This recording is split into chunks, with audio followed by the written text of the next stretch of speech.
ये देखो फिर से शुरू हो गई। मैं तो परेशान हो गई हूँ इस लड़की से। क्या हुआ माँ, क्यों इतना गुस्सा कर रही हो? गुस्सा न करूँ तो क्या करूँ? हाँ, कब से आवाज लगा रही हूँ लेकिन इन मैडम को एक बार में सुनाई कहाँ देता है। ओहो माँ, आप ही देखो ना, मैंने कितना सुंदर डिजाइन बनाया, बस इसी में ध्यान लगा था मेरा, शायद इसीलिए आपकी आवाज सुनाई नहीं दी होगी। अच्छा बताओ क्या काम है, मैं ये बाद में पूरा कर लूंगी। कुछ काम नहीं, खाने की थाली कब से लगा कर रखी है, अब महारानी को फुर्सत मिल गई हो तो चलकर खा लो। अच्छा खाना खाना है, अब आप शुरू करो, मैं बस 2 मिनट में आऊँ। हाँ हाँ पता है तेरे 2 मिनट। इतना कहकर हिना की माँ सुमित्रा गुस्से में वहाँ से चली गई और फिर खाने की मेज पर। अरे क्या हो गया, इतने गुस्से में क्यों हो भाग्यवान? अब आप ही समझा लीजिए अपनी लाडली को, मेरी तो एक नहीं सुनती। हाँ तो क्या हो गया, तुम पे ही तो गई है। आपको मजाक सूझ रहा है? यहाँ मेरा दिमाग खराब हो रहा है, सारा दिन बस मेहंदी के डिजाइन बनाती रहती है और कोई काम ही नहीं है इसे। इसका मतलब वो सच में तुम पर ही गई है। तुम्हें भी तो मेहंदी लगाने का बड़ा शौक था ना इस उम्र में।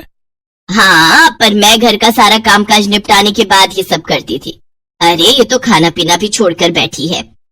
सुमित्रा अपने पति सुरेश से हिना की शिकायतें कर ही रही थी कि तभी हिना वहाँ आ गई। क्या बनाया माँ? खुशबू तो बड़ी अच्छी आ रही है। मिल गई तुझे फुर्सत?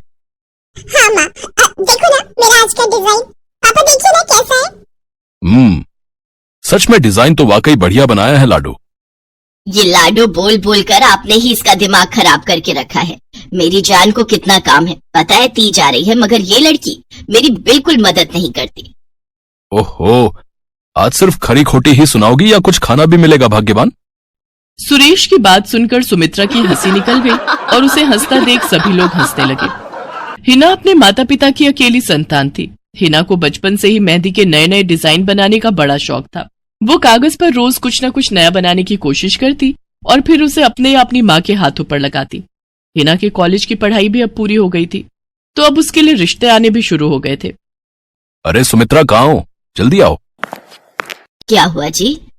जरा इस फोटो को तो देखो, कैसा है लड़का? दिखने में तो बहुत ही बढ़िया है। हाँ, वो कानपुर वाले फूफा जी है ना, उन्होंने बताया है इस लड़के के बारे में। अपनी हिना के लिए कैसा रहेगा? लड़का काम क्या करता है और परिवार में कौन कौन है? फूफा जी बता रहे थे कि कानपुर में इनका अपना कारखाना है, वहाँ ये अपना दोने पत्तल और डिस्पोजल वगैरह बनाते हैं। ये अच्छा पैसा कमा लेता है, फूफा जी की रिश्तेदारी में है। हाँ, पर उससे पहले ये फोटो एक बार हिना को तो दिखा दो, उसे लड़का पसंद आ जाए तभी बात आगे बढ़ानी चाहिए ना। अरे हाँ, ये भी सही कह रही हो। लाडो, ओ लाडो, अरे कहाँ है बिटिया? सुरेश ने फौरन जाकर कमल की फोटो हिना को दिखाई तो हिना को भी कमल पसंद आ गया। उधर कमल को भी हिना पहली ही नजर में भाग गई और इस तरह से कुछ ही दिनों में कमल और हिना की शादी खूब धूमधाम से हो गई। शादी के बाद कमल और हिना अपनी गृहस्थी में बहुत खुश थे। फिर एक शाम। ये क्या लिख रही हो हिना? लिख नहीं रही हूँ, मेहंदी का डिजाइन बना रही हूँ। अच्छा, पर कागज पर क्यों? प्रैक्टिस तो रोज ही करनी होती है ना, तो इसीलिए कागज पर डिजाइन बनाती हूँ। अच्छा, अब जरा दिखाओ तो सही। अरे वाह, ये डिजाइन क्या सच में तुमने बनाया है? हाँ अच्छा है ना, अब मैंने और भी बना कर रखे हैं, रुकिए मैं भी लेकर आती हूँ। हिना ने अपने बनाए सारे डिजाइन्स कमल को दिखाए जो कमल को बहुत पसंद आए और उसने हिना की खूब तारीफ की। सब कुछ अच्छा चल रहा था और ऐसे ही हंसी खुशी दिन बीत रहे थे। लेकिन फिर एक सुबह। हेलो, क्या हुआ राठी जी, इतनी सुबह सुबह फोन क्यों किया? सर आप जल्दी से आ जाइए, गजब हो गया, अपनी फैक्ट्री में आग लग गई है सर, सब कुछ जल गया सर, कुछ भी नहीं बचा सर, जल्दी आ जाइए आप। फोन पर अपने मैनेजर की बात सुनकर कमल के पैरों तले जमीन खिसक गई। फैक्ट्री पहुंचा तो देखा वाकई फैक्ट्री पूरी तरह से जल रही थी। तभी एक जलती हुई बड़ी सी लकड़ी कमल पर आ गिरी, जिसकी वजह से वो बुरी तरह झुलस गया। उसे फौरन अस्पताल पहुंचाया गया और यहाँ से सब कुछ बदल गया। फैक्ट्री के काम को बढ़ाने के लिए कमल ने हाल ही में कई सारी नई मशीनें लोन पर खरीदी थी। मशीनें तो नहीं बची, लेकिन लोन चुकाने के चक्कर में पहले कमल की गाड़ी बिकी और फिर घर। मजबूर होकर कमल और हिना अब किराए के मकान में रहने लगे थे। फिलहाल कमल की हालत ऐसी नहीं थी कि वो कोई और काम कर सके। ऐसे में हिना ने घर चलाने का जिम्मा उठाया और वो घर घर जाकर औरतों के हाथों पर मेहंदी लगाने लगी। हालांकि इस काम से उसे बहुत कम पैसे ही मिल पा रहे थे, लेकिन हिना फिर भी पूरी मेहनत कर रही थी। क्या से क्या हो गया ना हिना, मैं किसी काम का नहीं रहा, हम बर्बाद हो गए। मैंने कहा था तुम्हें रानी बनाकर रखूंगा, मगर मेरे रहते हुए भी तुम्हें कितना संघर्ष करना पड़ रहा है। ऐसा क्यों कह रहे हैं आप बिल्कुल चिंता मत कीजिए, देखना धीरे धीरे सब ठीक हो जाएगा। हिना चाहती थी कि वो अपना एक पार्लर खोले, लेकिन फिलहाल ये मुमकिन नहीं था। मेहंदी लगाने का काम भी सीजन पर ही मिल पाता था, तो अब दिक्कत खाने पीने की भी होने लगी। ऐसे में हिना ने एक सेठ के घर मेड का काम करना शुरू कर दिया। और फिर एक दिन, सुन, तुझे कोई मेहंदी वाली पता है क्या? क्यों मैडम? अरे वो तीज आ रही है ना, तो मेहंदी लगवानी थी। हाँ, बाहर इतनी गर्मी है, अब ऐसे में कौन बाहर जाए, तो घर पर ही आकर कोई लगा दे तो बढ़िया रहेगा। हाँ मैडम, मैं बहुत अच्छी मेहंदी लगाती हूँ, आप मुझसे लगवा लो। ना ना ना, अगर खराब कर दी तो? तीज की पार्टी है मेरे यहाँ, मेहंदी तो बढ़िया ही लगवानी है मुझे।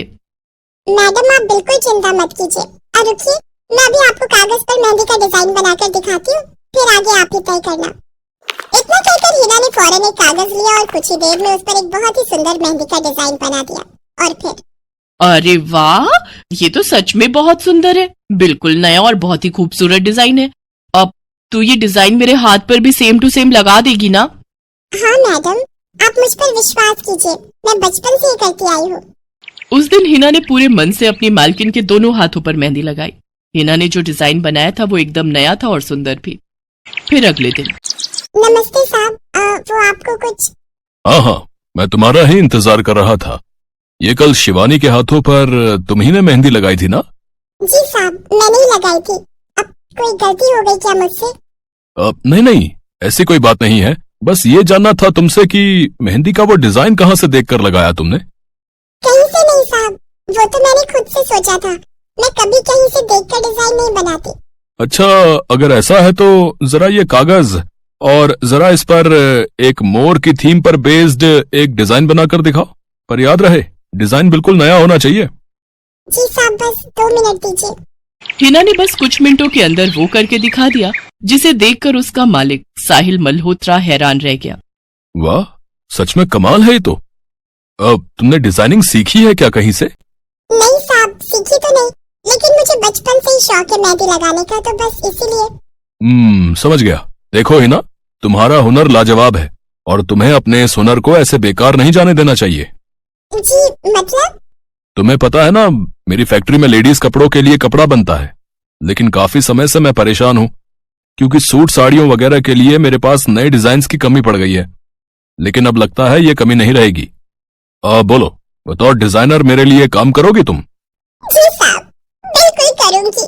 ये हिना के लिए सपने के सच होने जैसा था। अब वो काम वाली बाई से एक डिजाइनर बन गई। वो साहिल की फैक्ट्री में बनने वाले कपड़ों के लिए हर रोज नए नए डिजाइन बनाने लगी और इसके बाद साहिल के फैक्ट्री में बनने वाले कपड़े की डिमांड काफी बढ़ गई और इसके चलते हिना को भी उसके काम की बढ़िया सैलरी मिलने लगी।